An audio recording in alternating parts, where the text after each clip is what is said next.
Welcome to Global Harmonization Initiative webinar series focused today on food safety in relation to religious dietary laws.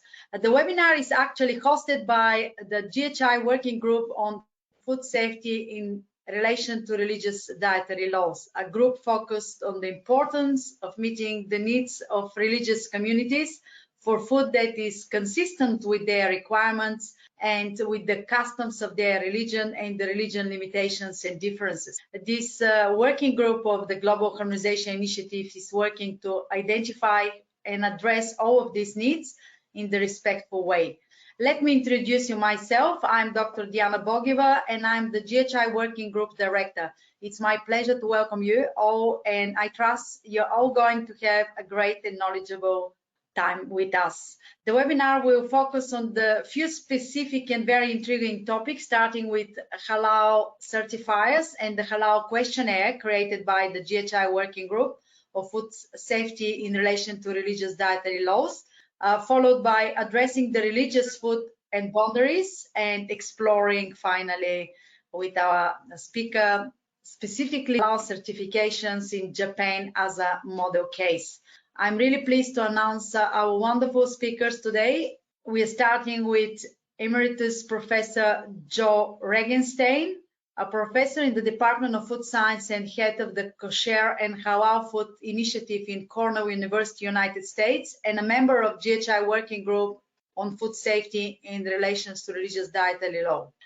He's also a member of GHI Committee. Also with us today is Dr. Isabella van Rijn, a co-chair of the GHI Working Group and Food Safety in relations to religious dietary law. And finally, we have Dr. Komrul Hassan, founder and chairman of Japan Halal Research Institute for Products and Services, COP Japan, and member of GHI Working Group on Food Safety in relation to religious dietary laws. Please, let's welcome together all our speakers and also yourself being part of our wonderful audience. Together, we'll discover the many ways halal and other issues are faced. Before we start, I wish to thank ICC for promoting this webinar and providing the platform to enable our presentations and important and meaningful conversation, and for the great efforts of the GHI webinar team, including Dr. Nicholas Stanley, our GHI Communication Director, Dr. Gerhard Schlening, our technical guru, and Dr. John Tang, who will be presenting the results from our interactive polls throughout the webinar. Also, big thanks goes to you, our audience, for joining us today. Another special details before we continue is you will be able to have all your questions to our speakers. Please write your questions to the Q&A function button, and we will answer all of the questions or as many as we can. And let's go to our first speaker today. This is Emeritus Professor Joe Regenstein, a professor in the Department of Food Science and head of the Kosher and Halal Food Initiative in Cornell University, United States, and a member of the GHI Board of Directors. Joe is also a member of the field of food science and the field of international development. He's an adjunct professor in population medicine and diagnostic sciences in the vet school, a member of the governing board of the Science of Natural and Environmental Systems programs, and head of the Kosher and Halal Food Initiative. He's also an adjunct professor in the food industry program at Kansas State University, United States. Welcome, Joe, and over to you. Thank you, Diana, and thank you all. Good day. Let me see if I can get my slides up properly. The GHI program, the Global Harmonization Initiative, is to increase food security and food safety around the world. To do so, the food industry needs to provide appropriate food for all of the different target audiences.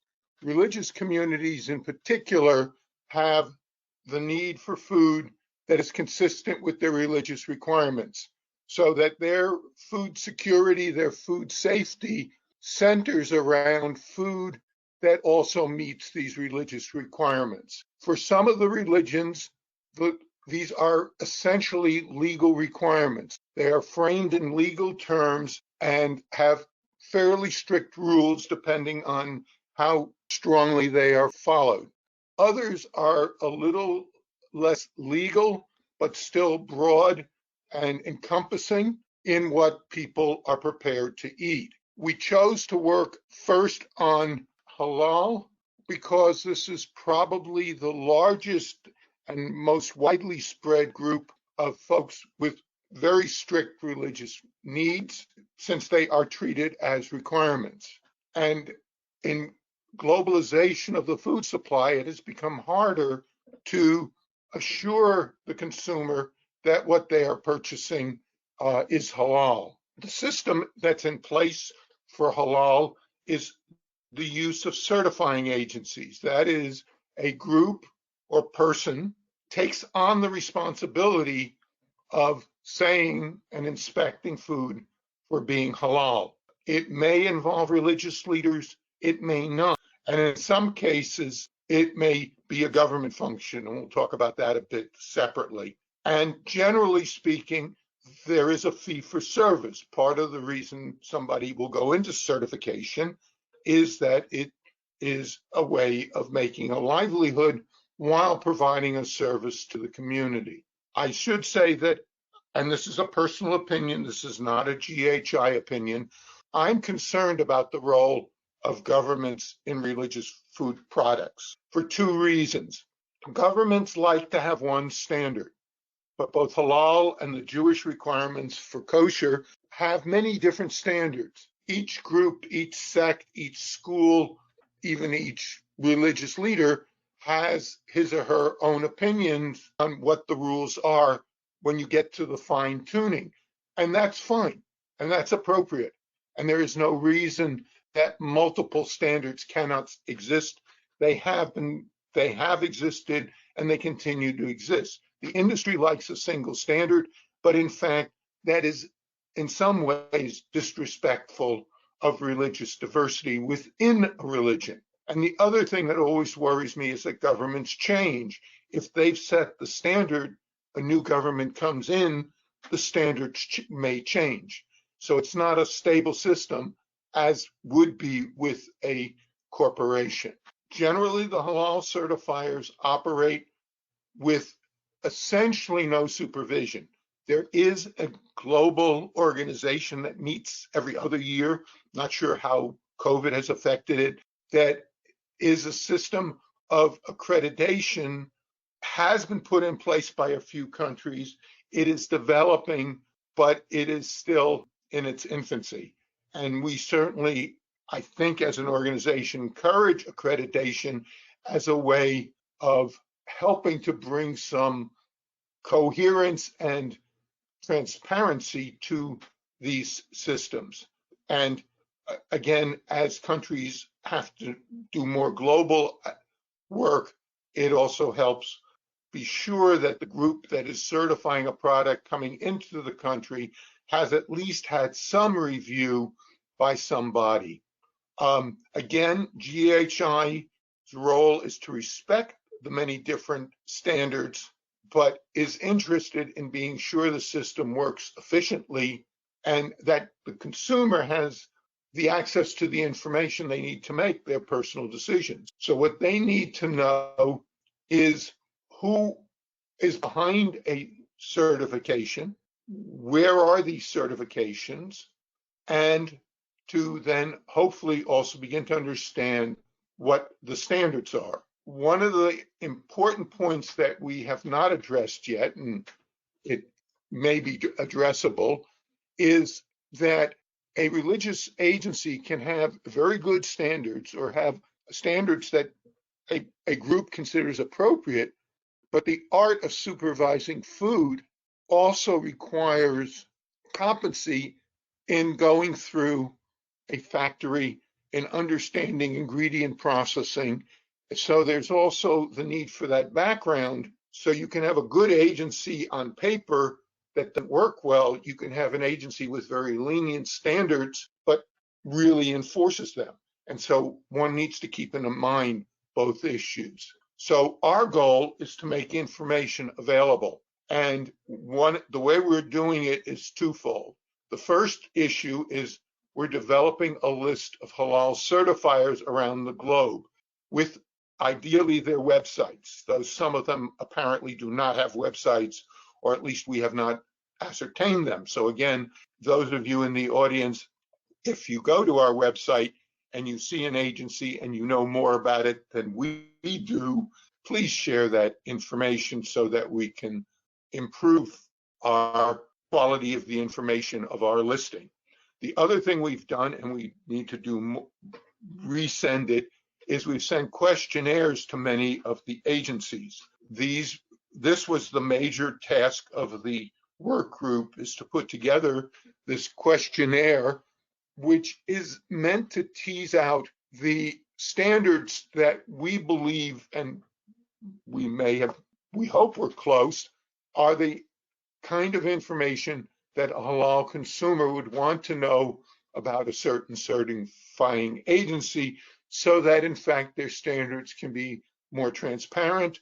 And again, by putting all of them up in one place, consumers can do some comparative shopping, and also it gives everybody an answer to the same set of questions so that one really has a level playing field.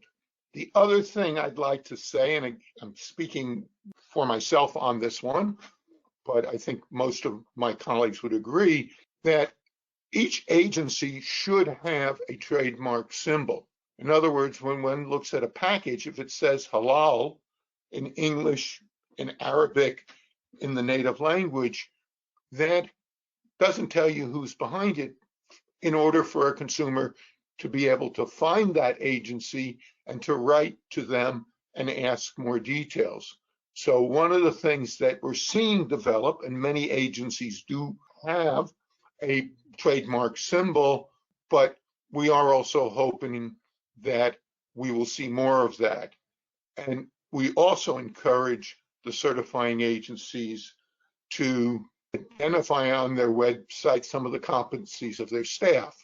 Their staff should have both religious training and ideally scientific auditing training. The challenge is the issue of getting halal certifiers to fill out our questionnaires. That concept is new. It is what GHI is bringing to the table. And hopefully, as we work with some of you in our audience and with the certifying agencies, they will become more comfortable with being more transparent and more open to what's happening. So that is half of my talk. I wanted to give those of you who are not Muslim a little bit of background on halal, just so again we can frame it. And this is my presentation and not representing GHI directly. The Muslim population is around 20 to 25% of the world's population. 57 countries identify as Muslim countries. That means that to varying degrees, infrastructure in those countries reflects the Muslim halal point of view. Each country handles it differently, but that also means that to some extent, people in those countries who may not be Muslim, and many of these countries are not. I don't know that any country is 100% any one group, are affected. So you have a lot of people that are affected by the issues of halal.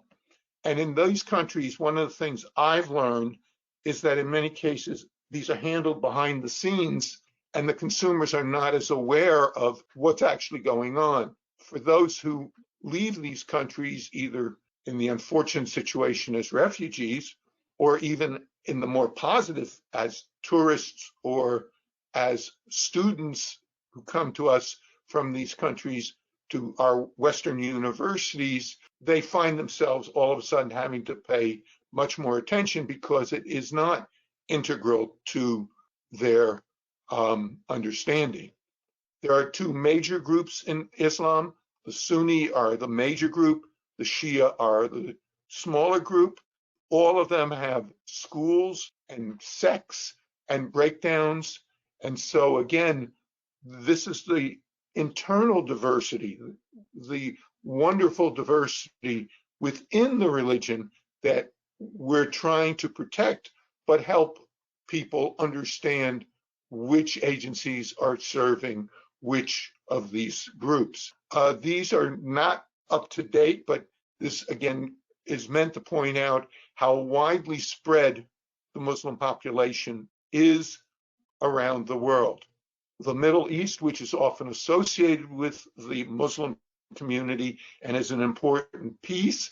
And again, we're just in the beginning of the Hajj, the pilgrimage to Mecca, and I wish all the Muslim attendees an Eid Mubarak, is an important but small part of the total community.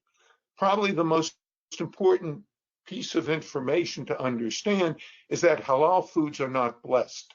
A product is halal. It is blessed at the time of eating, potentially, but the company is not being blessed. It is halal because it follows the rules. The Muslim inspection, the certifier, is a third-party audit.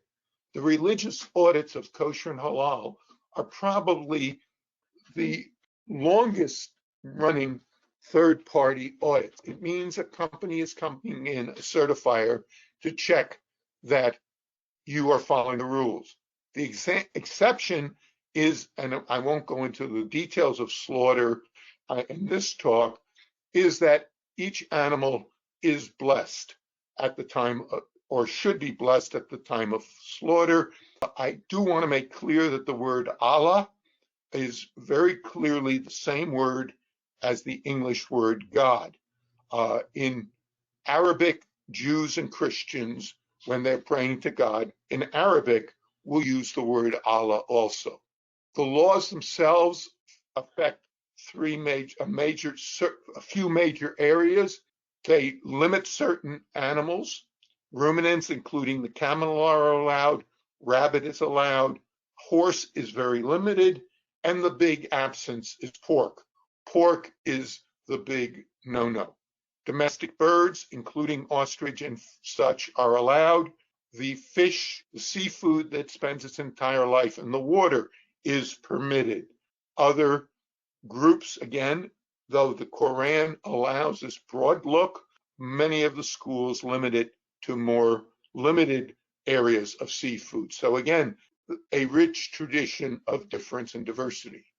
Blood is considered the life fluid, and there is a prohibition of blood, which leads to the unique slaughter requirements of halal. Similar requirements also exist for kosher. And that means that all animal products need to be obtained from properly slaughtered animals and clearly have to avoid any contact with pork. So again, these rules cover a lot of animal product. It becomes a major focus of the certifier. These are live slaughters. I'm spending a lot of time on issues related to the animal welfare and slaughter of animals, both for halal and for kosher. The use of a non-intervention, unstunned slaughter is controversial. Some in the Muslim community permit reversible stunning. And again, I want to point out that Muslims have extensive rules relating to animal welfare. Slaughter is related to animal welfare.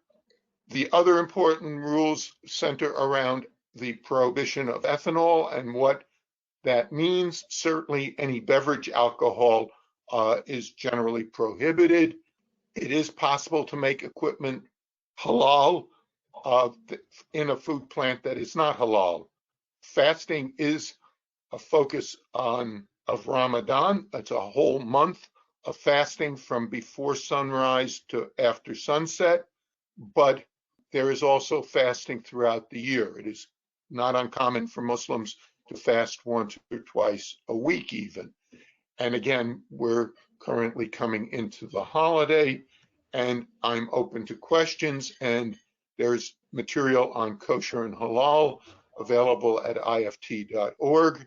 And I do teach kosher halal at Kansas State, which was mentioned.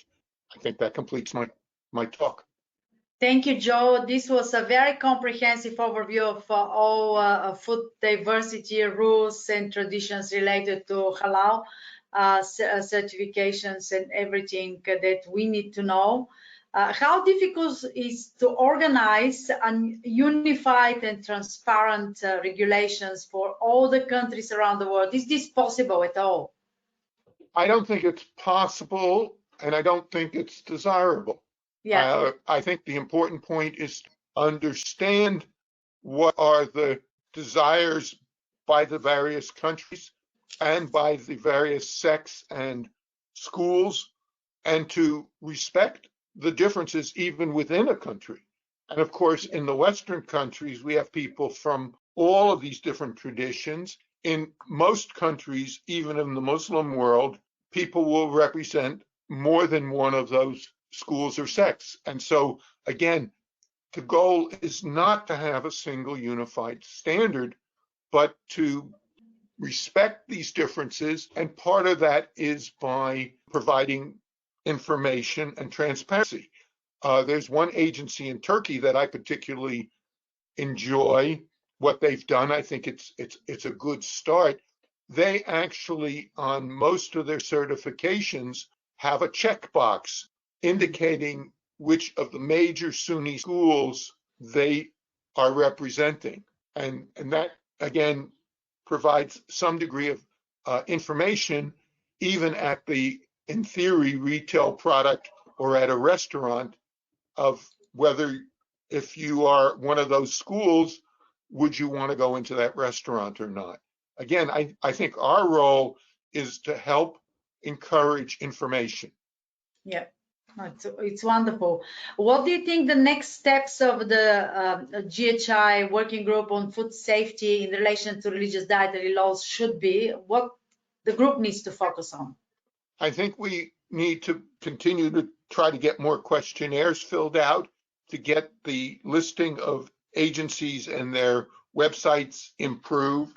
But I think we could then begin to tackle some of the other religious groups and get a better understanding of how Buddhists and Hindus and Jains, all of which have food requirements, how those are actually handled, both in the countries where they're major religions, but again, how that's going to impact the food supply and its impact on food security.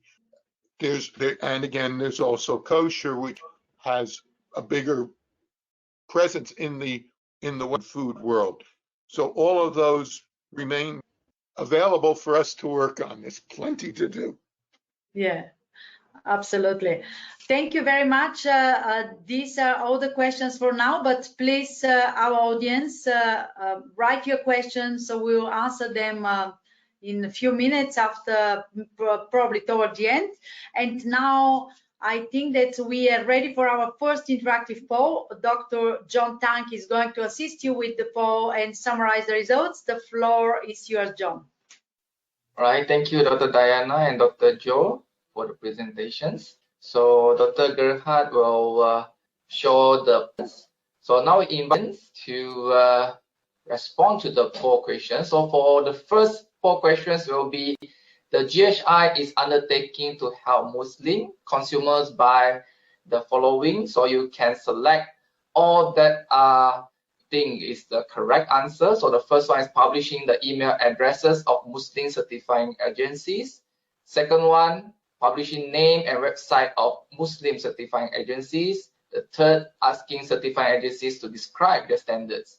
And the fourth one is none of the above. We'll have the answers announced now. John, probably?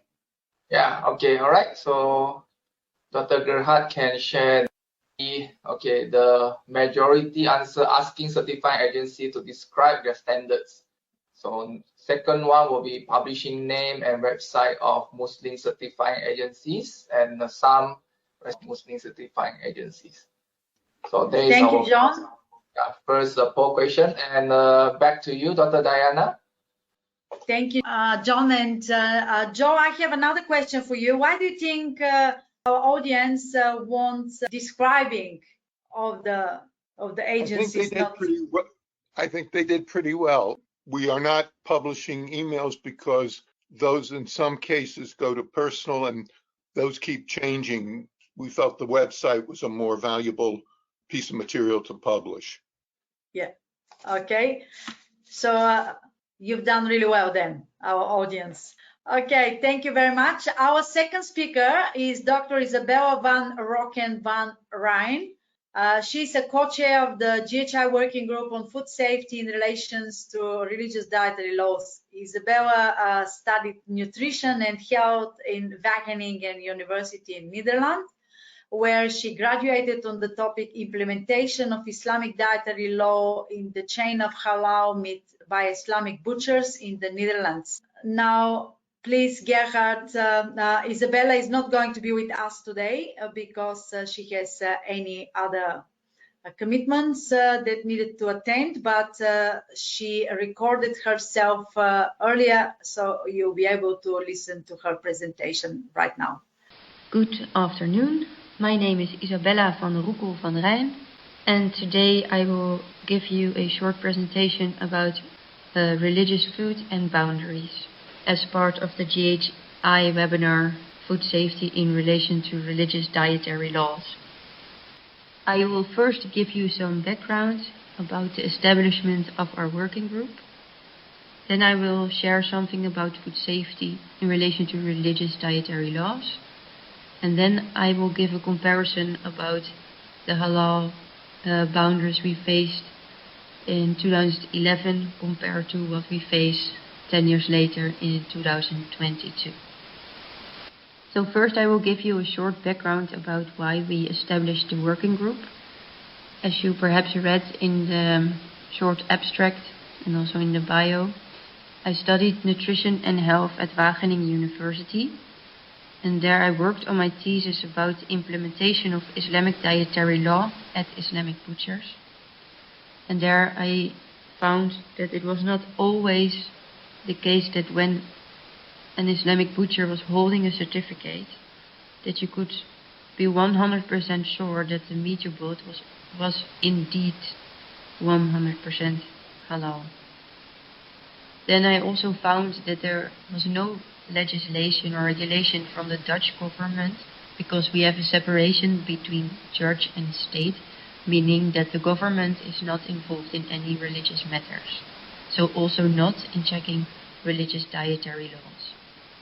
So therefore I thought it would be good, because since there were some general requirements, in my opinion, those days, to work on some general guidelines on what can be considered as halal. But what we experienced, of course, the last years is that, it is really challenging to come to one standard. So, because food safety often is related to microbiology or the presence of foreign bodies or other contaminants, I also would like to explain the angle of which I look at it. Because in our working group, food safety does not necessarily have to be related to hygiene. It is more that we would like to answer and help the consumer to answer the question, is the food safe to consume? For me, according to my interpretation as religious consumer.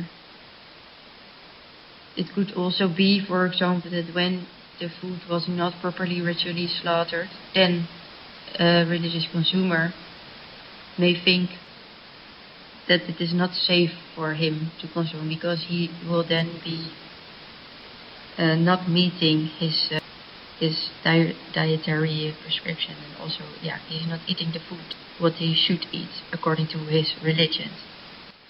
What is also good to mention in this light is that when we talk about halal, we talk about credence quality, and that is also what makes it very difficult for a consumer to decide themselves if it can be accepted or not, because a credence quality is not something that you can visually notice on the outside of your product. because if something is ritually slaughtered or not, or if a prayer had been said during the preparation of the meat, you cannot see that on the outside of your meat packaging. So you need to rely on either the one that prepared your food or yourself, or of course nowadays, because of globalization and because of the longer supply chains, we need to rely in countries where religion is part of the national law, so Muslim countries, on the governmental bodies who decide which certification bodies are accepted, so which trademarks you can trust because they are checked by the government, or in case of a secure country, you need to rely on the certification or the trademarks on the product itself, because you are not able visually to decide if it is meeting your requirements or not. And it may be nice also to give a short comparison with organic food, because in this case that's also a grand quality. On the outside you are not able to tell if it is organic or not. You only know because of the trademark present on the packaging. What is different, of course, is that for organic food there are no boundaries. There can be consensus worldwide on what should be organic or not, because there is no religious infringement.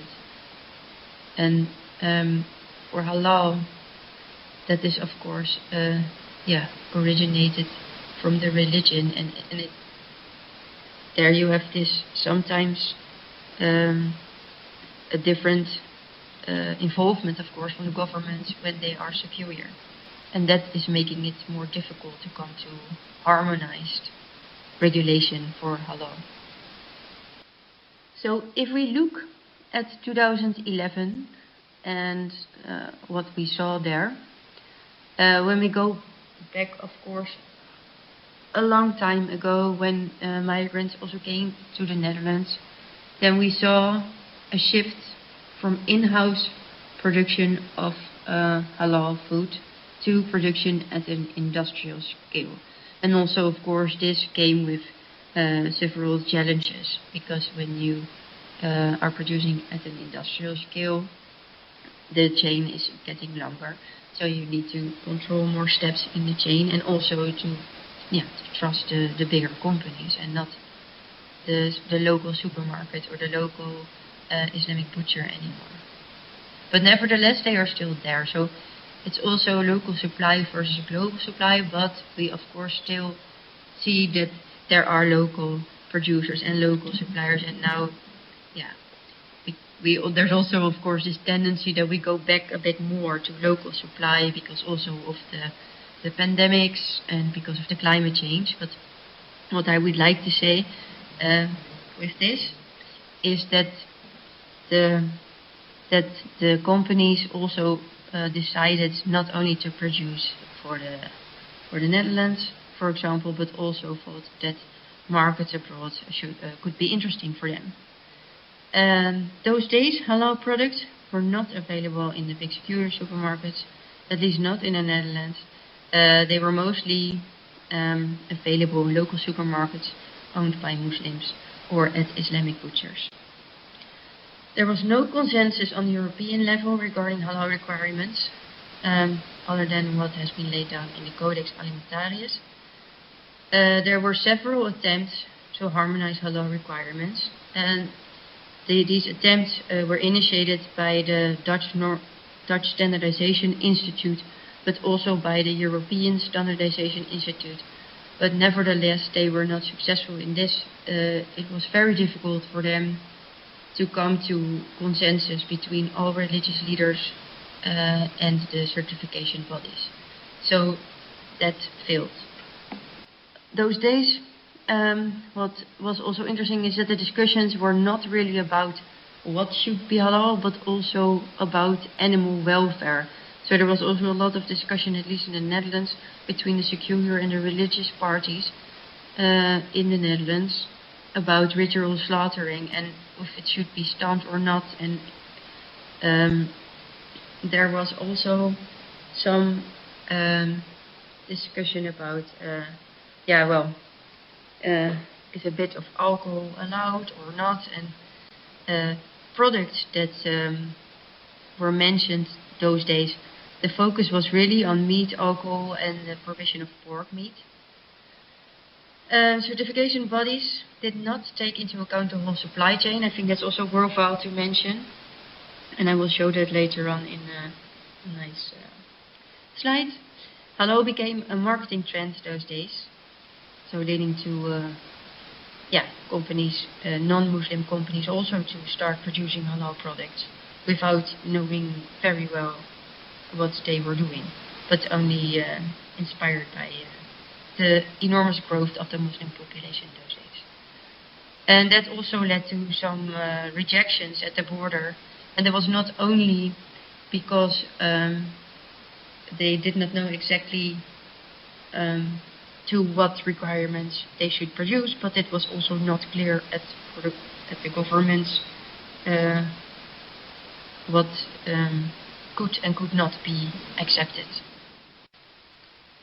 So, like I said before, certification bodies do not take into account the whole supply chain in 2011. So when I did my research those days, then the Islamic butchers sold halal meat, but the certification was given at the slaughterhouse.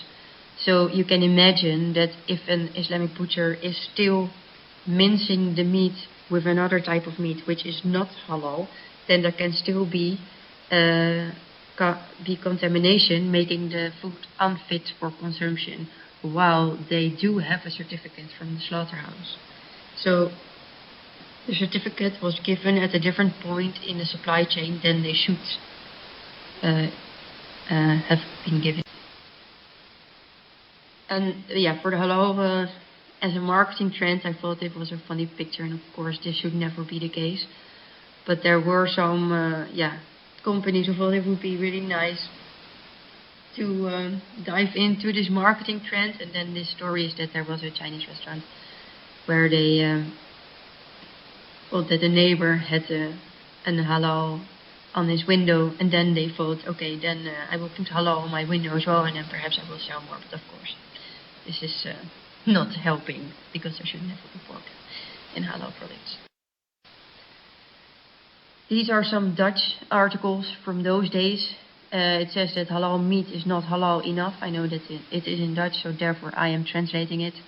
And also what was interesting from the government, it was also mentioned that some consumers were upset that they were eating halal without knowing, because there were also products that were coming from ritually slaughtered meat and Islamic butchers, but without any stamp indicating that it was halal. So there were also secular persons not wanting to eat ritually slaughtered meat. So there was also, the political climate was also not so positive about ritual slaughter in those days. And then, like I also mentioned before, that there were some, Malaysia did not want to import halal meat from the Netherlands, because it was supposed their requirements. So, if we look at today, there's still no consensus on the European level, other than what has been laid down in the Codex Alimentarius. What is nice to see is that halal products are integrated in the assortment in most of large supermarket chains. So that is really a big difference compared to 10 years ago, where you could only purchase it at Islamic butchers or specific shops. But now it's always everywhere available. Those days also the discussions were on meat, alcohol and pork meat, but that's also not the case anymore. The whole chain is evaluated when exporting to countries where religious law is applicable.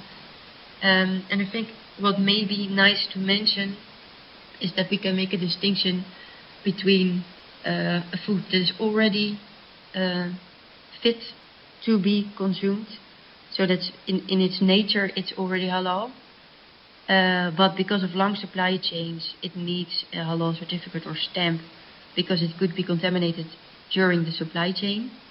And there are foods that are not halal yet, and then of course I refer mainly to meat, where ritual practices and the invocation needs to be carried out in order to make the meat halal.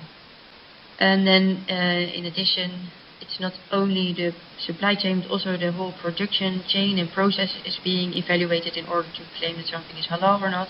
And even the cleaning agents and packaging materials are being evaluated nowadays. If I look at the media today, I cannot find really some issues or fraud cases, which was different 10 years ago, and I think that's also because the certification bodies became more mature. But there is still no governmental control, at least for the Netherlands, or also not from global bodies, secure bodies, to control to what requirements a halal certification body should certify the products. So, however, there are still countless certification bodies today, which makes it not always easy to understand which requirements they follow to come to their halal certification. And I think it would also be good to mention that, of course, we face the climate changes and so there are really a lot of things going on that forces us also to look for alternatives. And what I find interesting today is that, at least in the Netherlands, we are looking to use insects or as protein sources. There are alternative protein sources being evaluated, and that may be challenging also for halal. So, yeah, it is also a continuous process and evaluation of what new insight, what can be considered halal, but also when we really do not have enough to feed ourselves anymore, until what extent are we then going to say what can and can we not accept anymore. And I think a fair question may also be who should decide it, because what I also read in my abstract was that it should not be the case that because of governments refusing food of the halal status, that civilians who really need the food are not able to eat it. On the other hand, I also found one case that in the UK there are some food banks, and sometimes people will not eat the food because it is not halal, and then they say, yeah, then I would rather live in hunger than to eat food that is not according to my religion. So I think, yeah, there are still some challenges there. So in conclusion, in 10 years, a lot has changed regarding the requirements and also the approach to qualify food as halal, but also a lot stayed the same. What did not change is that there's still no consensus. And so it's still difficult to decide for a consumer if it is truly halal or not, because you cannot see it from the outside and you need to rely on the certification bodies, but there are numerous. So, yeah, that is still a challenge. And of course, what also did not change is the involvement of the government in secure countries. And Dr. Kamro Hassan will also elaborate on this in his presentation. And I think by providing a list of halal certifiers, as also Dr. Regenstein mentioned in the previous presentation, we really hope we can contribute to creating transparency to the consumer, that he can choose the food that meets his expectations. Thank you very much for your attention. I hope this presentation was worthwhile, and I wish you a very good presentation from Dr. Kamro Hassan. Thank you. To thank Speaker Dr. Isabella van Broek and Van Rijn for this wonderful presentation. Before we continue with our second poll, I would like to ask one more question, Dr. Regenstein, Professor Regenstein. Joe, what do you think of the use of insects as alternative protein to halal food? Are they going to meet and fit the halal standards? That's a great question. I have been in touch with some of the halal decisors, people who are involved. There will be some insects that will be permitted. There will be other insects that won't be. The big distinction is whether the insect is considered filth. There's a concept of najis in halal that will prohibit the use of certain insects, but of others will be. So probably things like locust which the Prophet Muhammad, peace be upon him, actually is recorded as eating, will certainly be permitted. It probably will extend to the cricket, which is one of the other major sources, but it's not clear where the line is going to be drawn, and it's probably going to be drawn in different places by different agencies and different people involved. So yes, we will have some insects, but not all of them. Yeah, and probably insects that will be away from the yuck factor that everybody, especially in the West, is experiencing against insects eating. That is a separate issue that's going to have to be dealt with at a much different scale. Certainly in some of the countries I have had the pleasure of visiting, insects were clearly part of the diet. And my guess is that they will, as I say, some of them will continue to be part of the halal diet. Thank you, Joe. And there was one extra question that was one person from our audience asked you: are there any known training programs of professional auditors certification of these standards? I mean, they mean halal standards. Unfortunately, in any system, you're going to have a few folks who, for personal reasons, for financial reasons, are going to take advantage of the system. There is certainly some fraud in the system, and part of the reason for information, part of the reason for encouraging trademark certification is that brings with it accountability. Right now, there are many halal products, at least in the American market, that say halal, and one would have a hard time tracing them without good cooperation from the company producing the food. And that is not a desirable situation. A consumer should be able to go ideally directly to the certifier's website, or to hopefully our questionnaires as they're filled out, and determine the information. Again, right now we are not doing any effort to validate the information the certifiers are supplying, though another part of GHI is working on whistleblowing.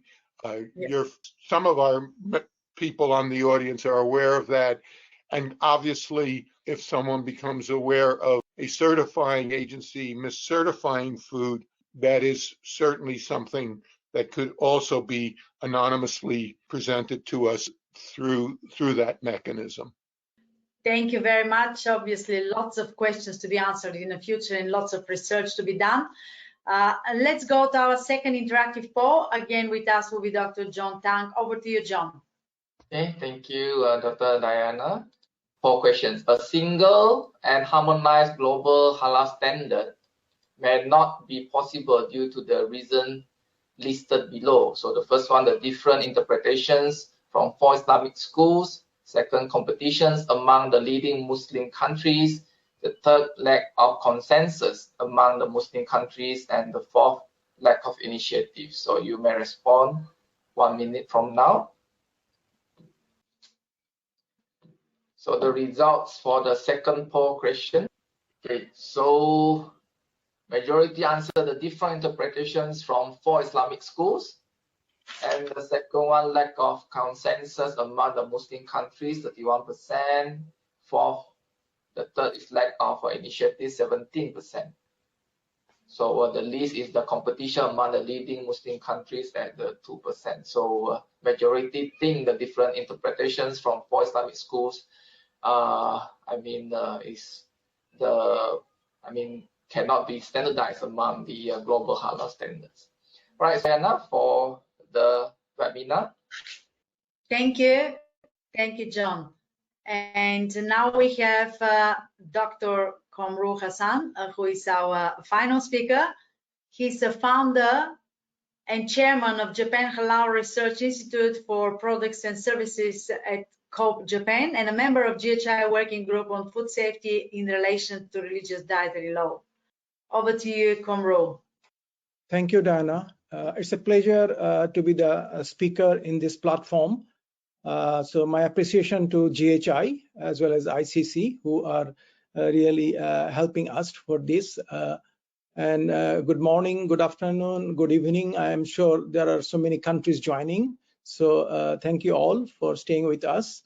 I think my job is very easy. The reason I was listening with my previous two speakers, and I think that was very helpful as the opening and I think general. Also, the second speaker, Isabella, was talking about the European perspective, Netherlands. I know there are some good number of students who were invited by me. They are postgraduate master's students mostly. So that's why I'm trying to give some perspective to also to help the students to follow better. Okay, I think my job is easier, as I said. As you can see, halal certification. We talked about a lot of things about halal certification. So probably I'll be using Japan, living in Japan more than 30 years, and made my probably the permanent. So I think it's a pleasure to serve Japan certification process I am attached with. As Diana introduced briefly, I am attached in a university. I think that my next slide probably will talk about my attachment. Can we go to the next slide, please, Gerhard? Yeah. So this is my affiliation. I have my own non-profit organization, which is Japan Halal Research Institute for Products and Services, JAHARI. And I'm also attached with Japan Halal Association. I think today I'll be talking about that story because Japan Halal Association is involved with halal certification, and this is one of the top credible organization in Japan. It's a non-profit. I will have more details about that organization. And I'm also teaching in Osaka University on halal science, international certificate program. Actually, for that, these students are joining today. So, but I didn't put my Osaka University affiliation because I think I want to show my affiliation with this direct halal organization. So today's my talk is focusing on mainly two. The first is differences in halal standards. I think we had a lot of poll and discussion before, so probably I'll be touching briefly. And I think the most important part, difficulties on halal certification in Japan. Next slide, please. So I think I like to give a little bit background before touching the slides. The background is as Japan's constitution creates a secular country that cannot be involved or support any religion, not only Islam, not any religion. This becomes the main obstacle to the recognition of halal certifying bodies in Japan by the Japanese government. As a result, instead of government-regulated or accredited halal certifying bodies, the individual non-profit and private certifying organizations currently operate independently through though some are accredited by foreign countries, authoritative bodies, governmental bodies. There are about 10 halal certifying bodies in Japan that are active and visible. A few of them are recognized, accredited by one or more other governments, for example, Malaysia, Indonesia, Singapore, Thailand, and the 7 countries of the Gulf states GCC standardization organization. So this is the background. And Japan doesn't have, as a secular country, their own halal standard. So I think this is very confusing. This is a really issue.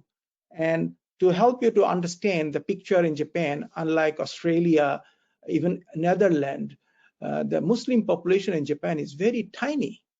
A total of approximately 180,000 Muslims live in Japan, and only 10% is Japanese national. So this is another problem because these are short-term or temporary from outsider. So the local Japan national is 10% of this 180,000, which is probably 0.1 some percent. If you calculate with the total population 120 plus million. So, however, the important here is this Muslim foreign workers, for example, from Indonesia and some other countries, students and expatriates are coming to Japan every year. Of course, this COVID situation decreased, but the trend is high. So in other words, it's piling up, it's going high and high. So hopefully in future it will be a significant number. May I have the next slide, please? So as I'm affiliated with Japan Halal Association as a part-time technical advisor, so I'm involved with the technical things. So let me talk about my experience remaining involved with Japan Halal Association. This organization is 12 years old, established in 2010 as a non-profit organization, which a highly motivated lady. She's a Japanese lady, converted Muslim. She lived in the Middle East. She lived in Malaysia. Halal certification body based in Osaka. So please note that this is not a company. This is a non-profit organization. So I think a lot of this is important for the credibility of an organization, that what is the purpose of this organization. The purpose is non-profit. So this is important. And currently it is the most credible and also has the highest number of clients among a total of around 10 halal certifying bodies in Japan. Okay, what are the main activities? The main activities is shown in the left side. As you can see, they issue the halal certification to the Japanese companies who mainly export to outside Middle East countries, Malaysia, Indonesia, some other countries. And for that, they also need to give halal training to that certifying the clients. And they're also involved in supporting students, including from Osaka University. We also sometimes seek help. You can see the photos, the right-hand side. The left-hand side, these are the products photo they certified. I think one is probably the miso in this container. So these are the Japanese traditional, some of the product. And the right-hand side, some Muslim students, I don't know from which country, looks like interesting group. Yeah. Next slide, please. So GHI means Japan Halal Association in brief, recognition and accreditation as an international halal certifying body in Japan. So as you can see in briefly, from 2012 until 2020, they have been accredited by these organizations. The left-hand side, 2012. I'm sure most of you know JAKIM is in Malaysian government.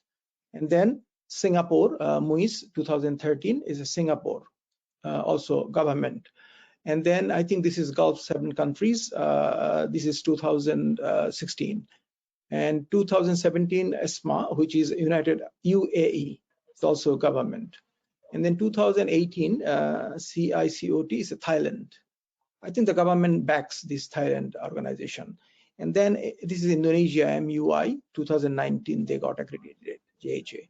And this is probably not a big, it's a private in Taiwan, TIDA 2020. So these countries and organizations accredited, recognize the Japan Halal Association. And I think the main thing is issuing halal certificates to companies, also for exporting to as many countries as possible. Japan, especially the raw material, the ingredients are very popular. So not the final product, unfortunately. So the Japanese clients of them are raw material or food ingredient supplier. And I think this organization is ISO 17065 certified, product certification bodies accreditation standard. Next slide, please.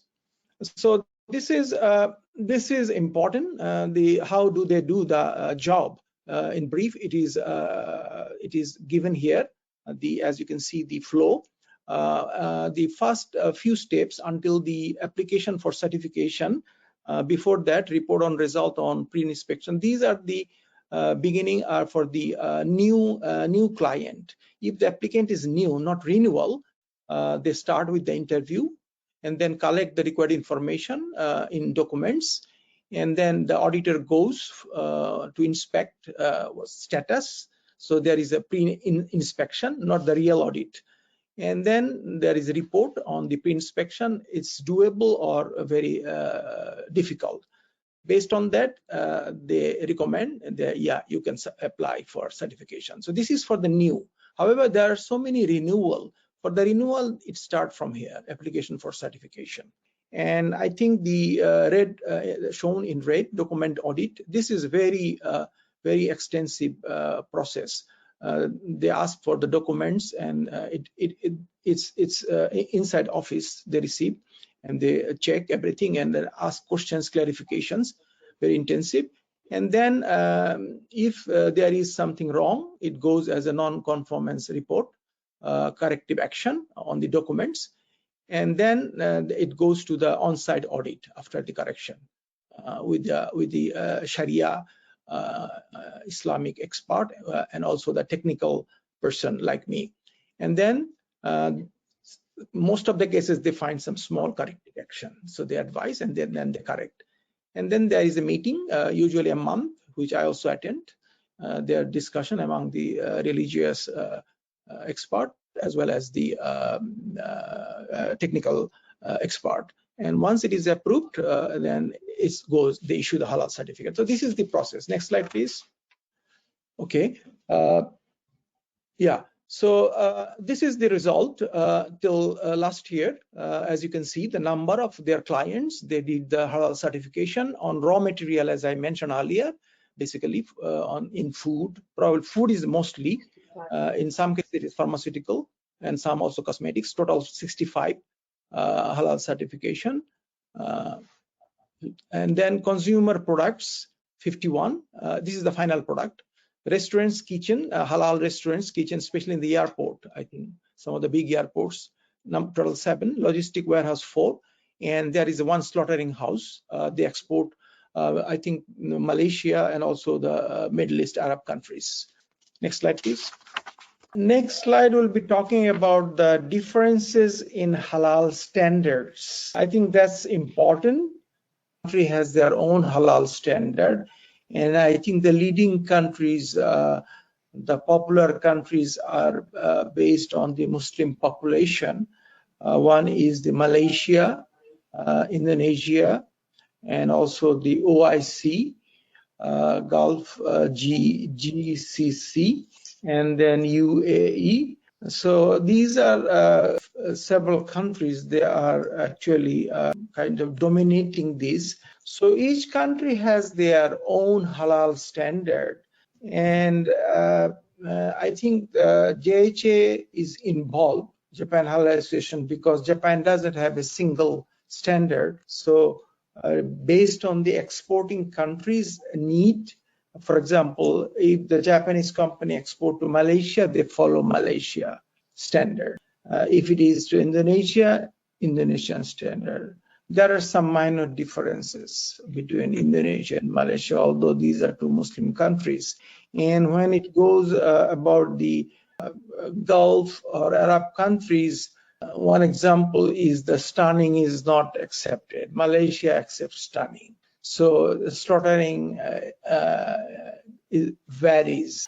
So these are the differences. So I think the GHI struggles, Japan Halal Association. And however, one common thing is any country, any standard doesn't compromise with pork or any pig-derived materials. It is not permissible. That's one common.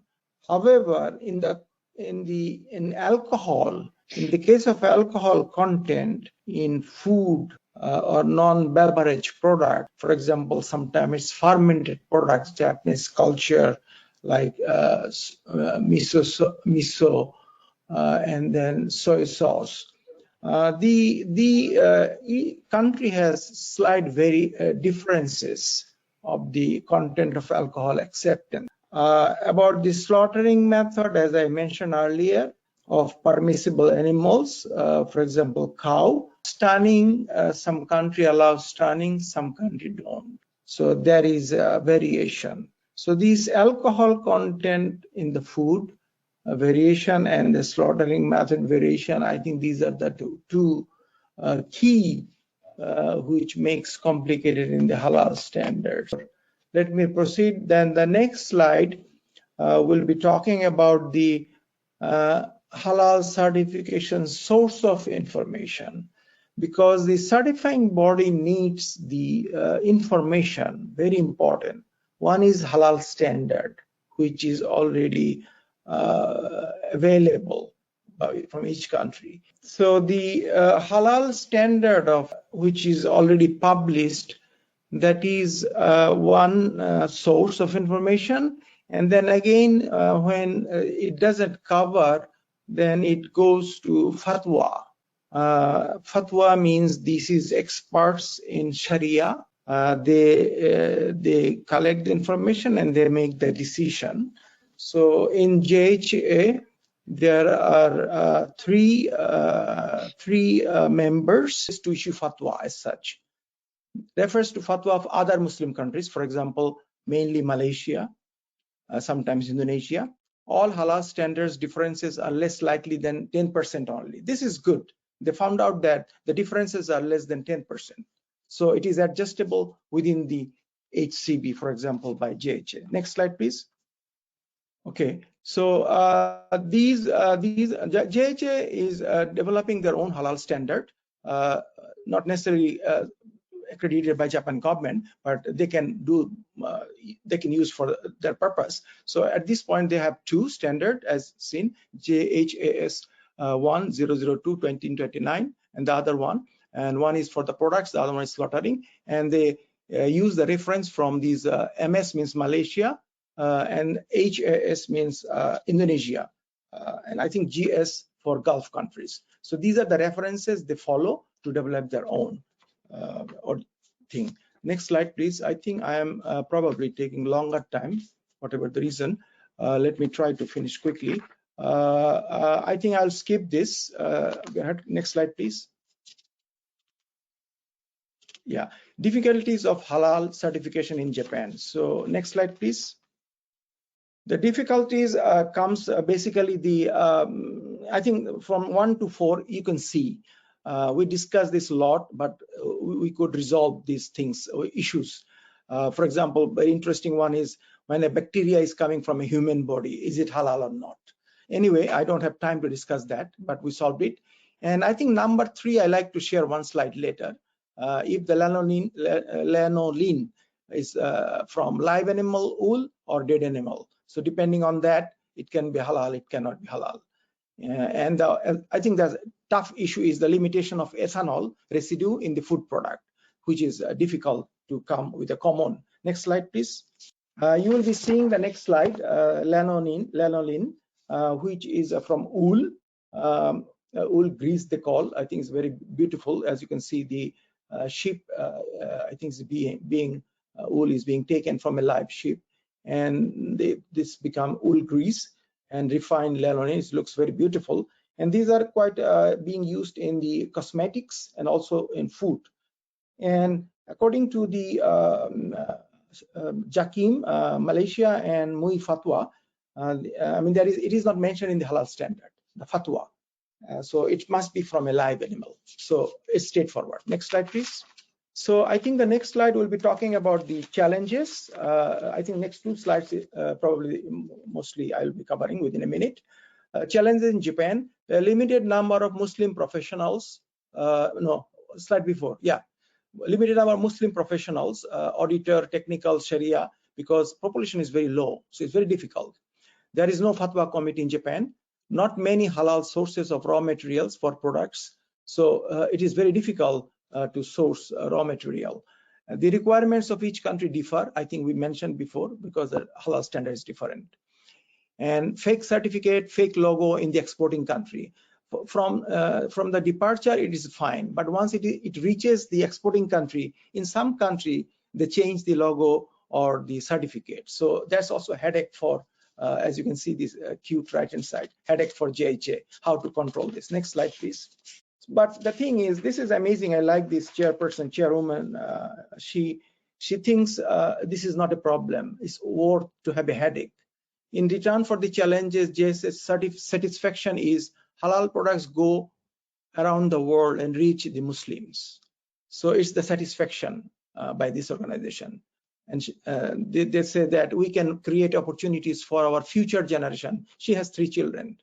To live better as Muslims in Japan. So this motivation probably is very important, not to make the money as well as make anything fake, but it's helpful for the Muslims. Next slide, please. Next slide will be showing the logo Japan Halal Association use, but it's a sample. This red color comes from the Japanese flag, probably, I'm not sure. Written in Japanese, and the below is in English. I think that's all. The next slide, probably the ending. Thank you so much, Kwamru. This was very insightful to know about the Japanese situation. We have a few questions. How to go about convincing religious individuals in the rural areas, mostly. This is specific actually about the northern part of Nigeria, about food safety. But with your Japanese experience, how do you think that we can answer this question? How to go about convincing religious individuals in the rural areas, mostly the northern part of Nigeria, that food safety is very important? You see, I think this is very fundamental thing. During my teaching, I try to emphasize food safety. I'm sure all the Muslim audience, they know halalan tayyiban, the term halalan tayyiban actually is halal, but the word, there is a term halalan tayyiban. The tayyiban aspect focus on the safety, purity, the nutritious, that part. Unfortunately, that part is not being taken care by the strict Muslim Sharia experts. I think because of the awareness, the knowledge, I think they look more on the before safety. I mean, safety is important. Even, for example, to me, if food is halal but it is decayed, it's not safe. We get diarrhea, or I teach these things to the students. Then it is not halal. But ideally, it was halal originally, but it didn't maintain the hygienic part, so it became non-halal. So I think it's a matter of how we educate, how we promote the halal, how we define halal. It's a package. The food safety is inside halal and tayyiban, inside halal. I think that's probably needs to be communicated, I believe. So not only rural, even in urban area, I think it's also lacking in some country. Yeah. Thank you for the good question. Are there any constraints in products to get halal certificate? For example, baking ingredients, yeast, emulsifiers, enzymes. Are there any? Are there any constraints, limitations? Okay. Certainly, I think all these are very difficult. All these are very difficult. Food additives, when it comes, emulsifier, usually emulsifier comes from animal source. The reason is very clear, because it's cheaper, easy to get, large volume. But you can get emulsifier from, I think, the plant source or egg, this kind of things, but these become expensive, unfortunately not popular. So I think this is a challenge for any halal manufacturer, that the constraint is probably the availability and the cost price. So I think this is a challenge, but this challenge should be addressed. The reason is, we all know the Muslim population is growing, the market is growing. So I believe there will be some alternative very soon that it is purely halal source. All these without these additives, emulsifier, especially the cookies, bakeries, will not exist. The good thing is about enzyme. I think the enzymes a little easy to, bacteria produce the enzymes we can get, and these bacteria, if you grow in halal, not necessarily haram, the animal-based pork material, you can replace with other. So I think that's make easy. It's possible for the enzymes to bring from halal source. Yeah, I hope that answers the question. Yeah, thank you. And the last one question for you is how the rest of the Japanese population perceive setting up religious law related to halal food standards. You said that the Muslim population is very limited number. Are there any objections of setting up such a law? and standards? No, actually, there is no religious activities permitted in Japan. So the halal is purely on the non-profit organization, and I think some companies as well. For example, the government supports the companies to sustain the business companies because they need business and they obtain the tax from the company. So the company themselves look for the solution because they need to obtain the halal certification. So government remains silent, but they don't stop it. I mean, the thing is they cannot be directly involved to accreditate the body. So I think that's not a big issue. The things are proceeding, and the only issue is the local population. Japan Muslim is small, so the local market, domestic market demand is small because non-Muslim is high. But a huge number of tourists come to Japan. So I think we should address for the tourist need, like the restaurants, they buy sometime the things. So those are growing slowly, the restaurants. So we can see some good progress. So I think it will grow better, yeah. Yeah, thank you very much, Dr. Hassan. John, over to you with our last and final poll, interactive poll. All right, thank you, Dr. Diana. So now we are at the final poll questions. So Japan doesn't have its own halal standard, therefore must follow the halal standards of which other countries? So you have to choose only one, either Malaysia, Indonesia, Thailand, or depending on the exporting country. You will have 1 minute to respond to the poll. And John, over to you with the results. All right, thank you. Okay, so majority answer depending on the exporting country, that is 75%.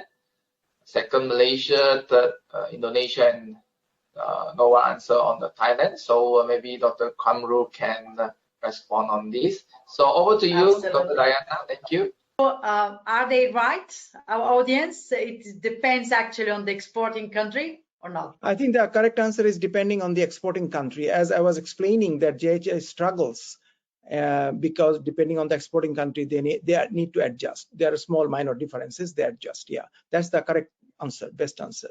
But the second answer, Malaysia is quite popular.